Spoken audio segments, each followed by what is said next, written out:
Hello and welcome to the Dune Minute Podcast, your place to dive deep, minute by minute, into the cinematic adaptation of Frank Herbert's World of Dune. I'm one of your hosts, John. And I am Zach. And we are back. We're talking about minute 87 through 88 today, and yesterday we left off with some sails in the sky, and today we're starting with a song. We are, yes. From a gravelly voice that we haven't heard in a good little while. Correct. And, John, we are known subtitleists. Yes. And we read our movies. I love to read my movies and TV shows. Yeah. Subtitles really spoiled this one, didn't it?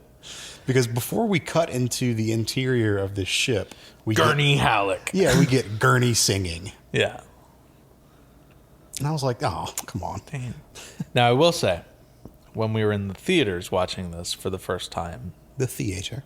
The theater? No, when we were in the theaters watching for the first time, to hear, the majestic singing of the wonderful poet Gurney Halleck. Mm-hmm. And, oh, baby, the ever beautiful sounds of a balisette. It's very good. Oh, it's so great. Wonderful. And what a good, wholesome song he's singing. Do away with these idiots I blame. Yep. The still suit is full of piss. My hand is caked in sand. Save me from these utter morons. Another world, another land. If that's not a Pulitzer Prize winning poet, I don't know what is.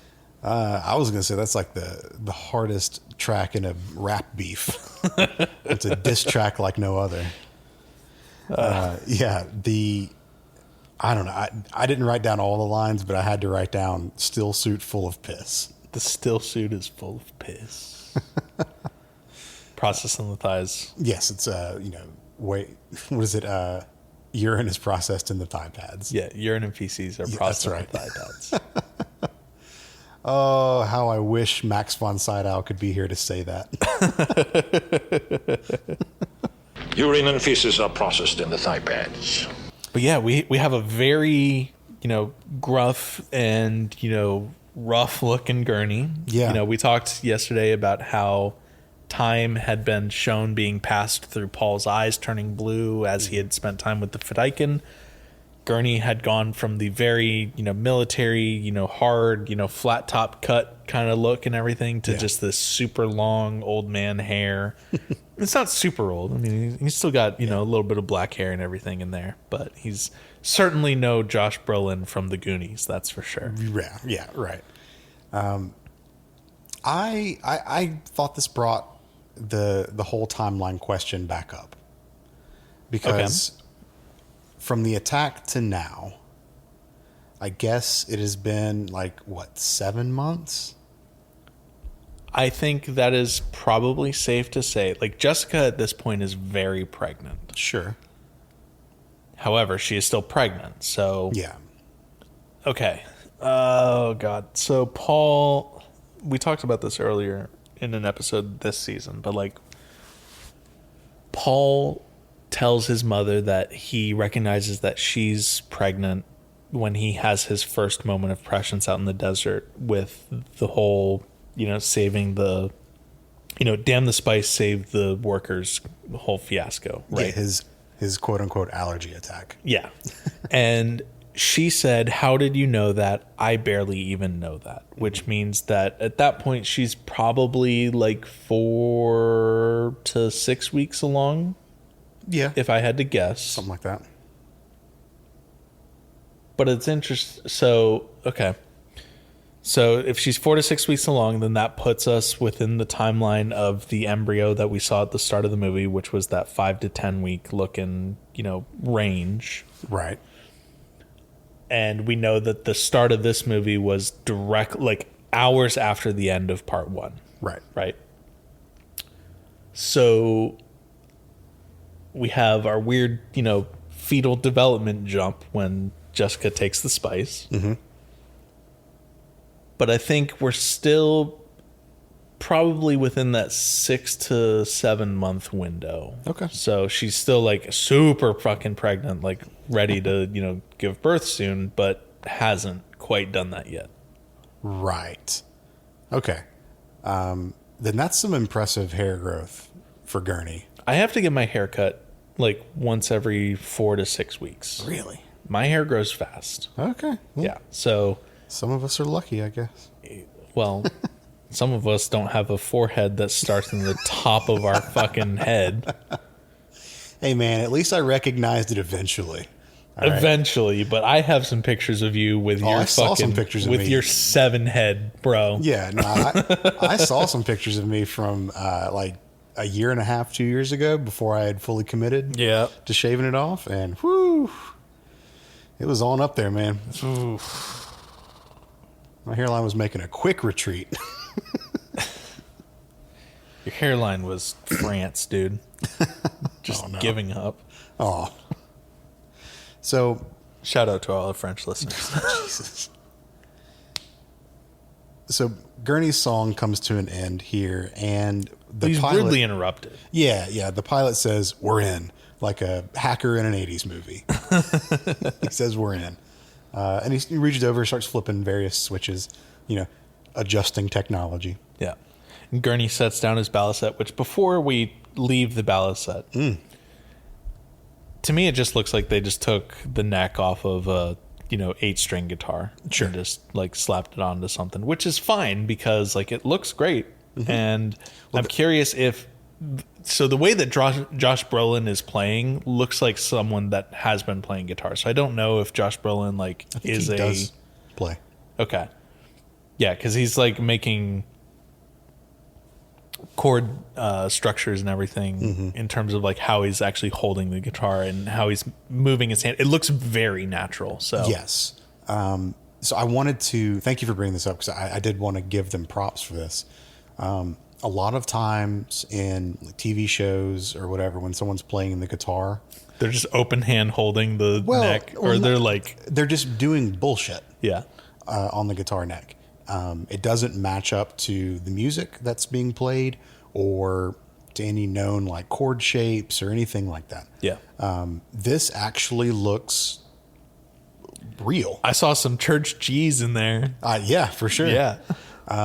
There's like a moment where he's playing this this like finger pick pattern, and we see him reach down to the low strings to get one of the root notes down there. And he's doing like the appropriate slides down and everything. Yeah. So it actually lines up. I mean, Lord knows what the tuning and how to play this instrument is, but at least from you and I knowing how to play guitar as little or as much as we do, it looks accurate, which is nice. Very natural. Yes. Yeah.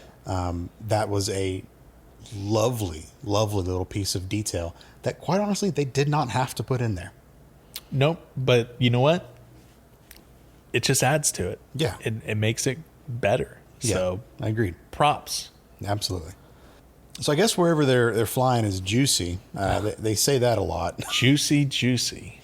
Yeah. Don't love it. But that is a descriptor that we'll come to find out what it means later. But It means that they're landing in a giant field of juicy fruit gum. okay, that makes Yeah. sense. Yeah. Yeah. Okay. Good. That's the like flavor of spice, actually. It's not cinnamon, it's that. Oh, juicy fruit. So it's like really intense and then gone in 30 seconds. Yeah. Okay. Cool. Kind of like that zebra gum. stripe gum is exactly what I was thinking of. Yep. Then we get some just banter between Gurney and the pilot here. I guess we should call him the spotter. That's what he's called in the subtitles. Well, according to Art and Soul, he's not just a spotter. I mean, he is the pilot of the harvester. Yeah. Interesting. Okay, that makes sense. Because they definitely say spotter in the subtitles. Yep. I would not expect the spotter to be the person driving the harvester. You wouldn't think so. You would think that whoever's driving the carryall is. Right. But, you know, Okay. maybe it's just a subtitle goof. Maybe maybe they don't want to go into like the full detail about the layout of the cabin like I have on this copy of Art and Soul that's in my lap right here. I was going to say, you and I both have experience working for small startups where you have to wear many, many different hats. Yeah. So maybe this guy's just pulling like triple duty. What is smuggling if not entrepreneurial, spirit? That's true. That's true. They really have to, their head of marketing is also their IT guy kind of thing, So they have some playful banter back and forth, nice knowing you. And Gurney, as he's climbing out, and goes, "Was it?" And we get Gurney putting his helmet on. Is something I missed here. Yeah. So he's putting his helmet on, clearly getting ready to go outside. He says, "Cooking time." Cooking time. Oh, there's a lot of like chatter in the next couple of minutes. Yeah. That my eyes are just rolling, dude. It's so cheesy. It's like it's good. It's so good, it's exactly the kind of stuff that you would get, working in any kind of like blue collar job. Yep.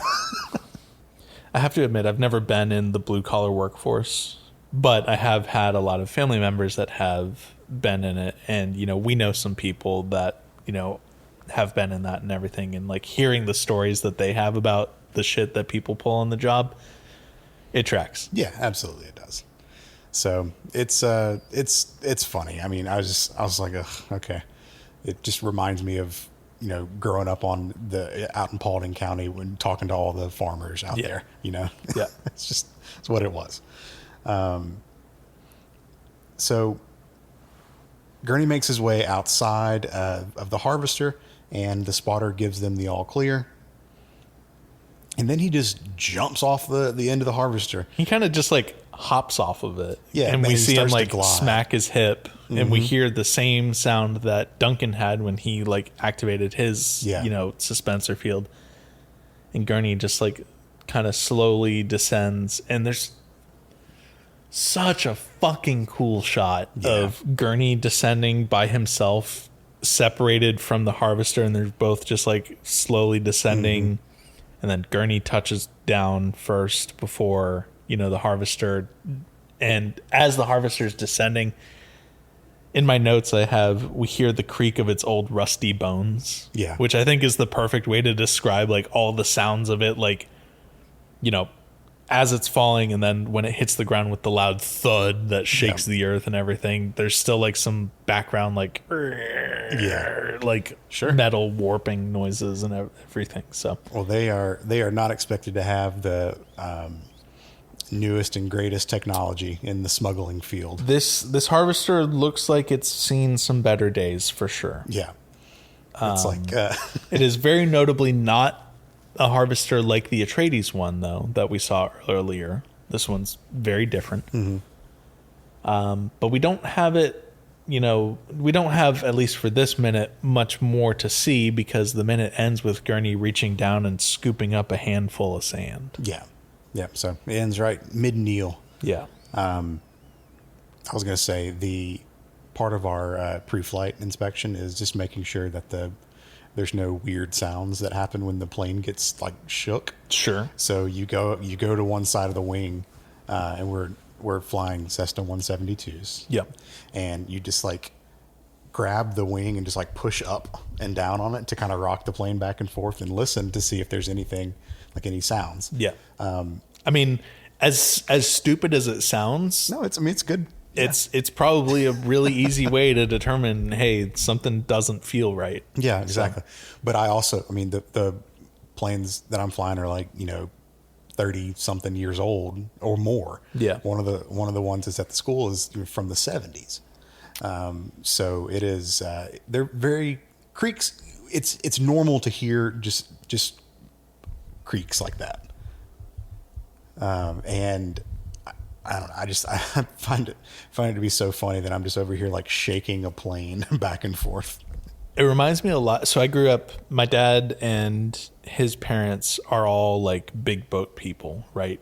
So like I grew up around, my dad's boat, which wasn't anything like super fancy. We didn't have money growing up, but it was a boat that he bought used from someone that was just old, and it had its own creaks and noises. Sure, sure. If you've ever,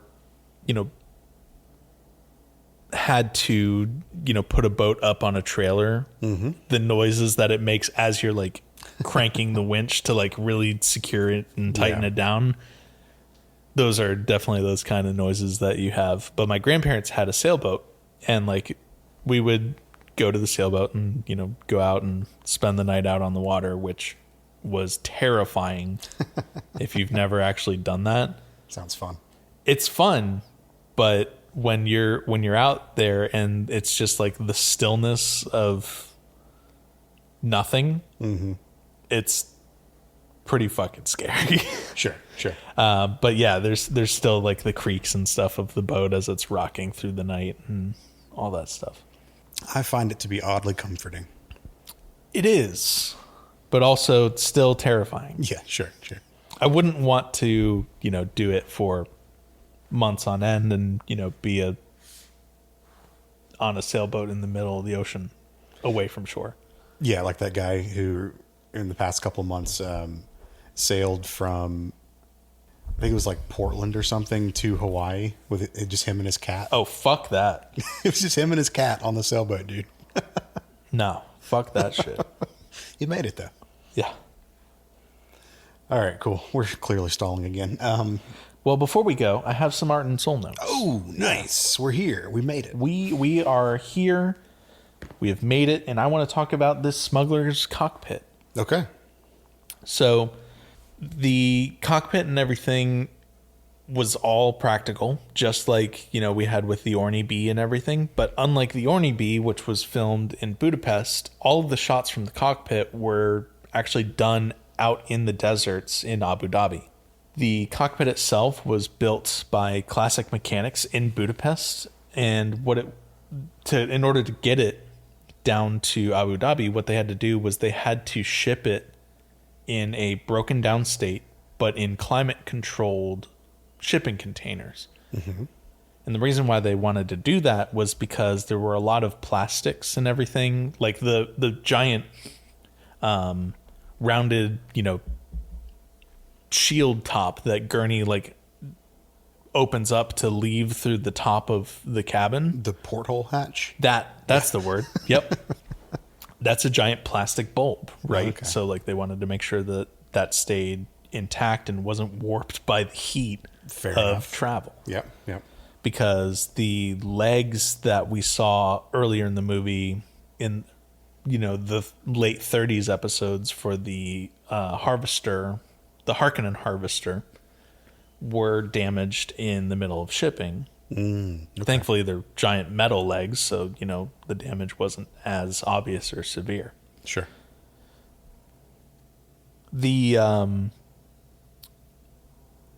Since all the shots were done in Abu Dhabi, what they had to do was they had to take essentially this refitted, box truck, which is what they originally like sculpted the whole cockpit and everything out of, and put it up on the edge of a really tall dune. So that way when they were filming and you could see through the top and you could see through the window that the pilot was sitting at, that's all like practical dunes. It's not in front of a green screen or anything like that. Okay.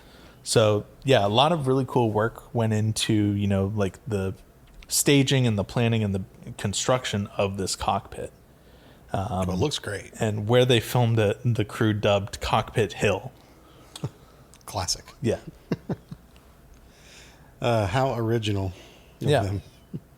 Well, cool. Yeah. Well, I mean, as we've said with just about every one of the instances where they have opted to do practical effects versus special effects and like CG, it pays off because this looks cool as hell. Yeah. It's so awesome. The crew referred to the cockpit itself as the NASA truck because it was almost space-worthy. Fair enough. Okay. All right, cool. Well, what do you say we get back tomorrow and talk a little bit more about what's going on outside the Harvester? Yeah, there's we're going to have a little bit of action tomorrow, I think. I think we will. So, as always, you can find the Dune Minute online. We are on Blue Sky at duneminute.com. And you can email duneminute@gmail.com if you'd like to get in touch with us that way. We'll be back tomorrow with a Thursday episode to help begin to round your week out. All right, cool. We'll see you then. See ya.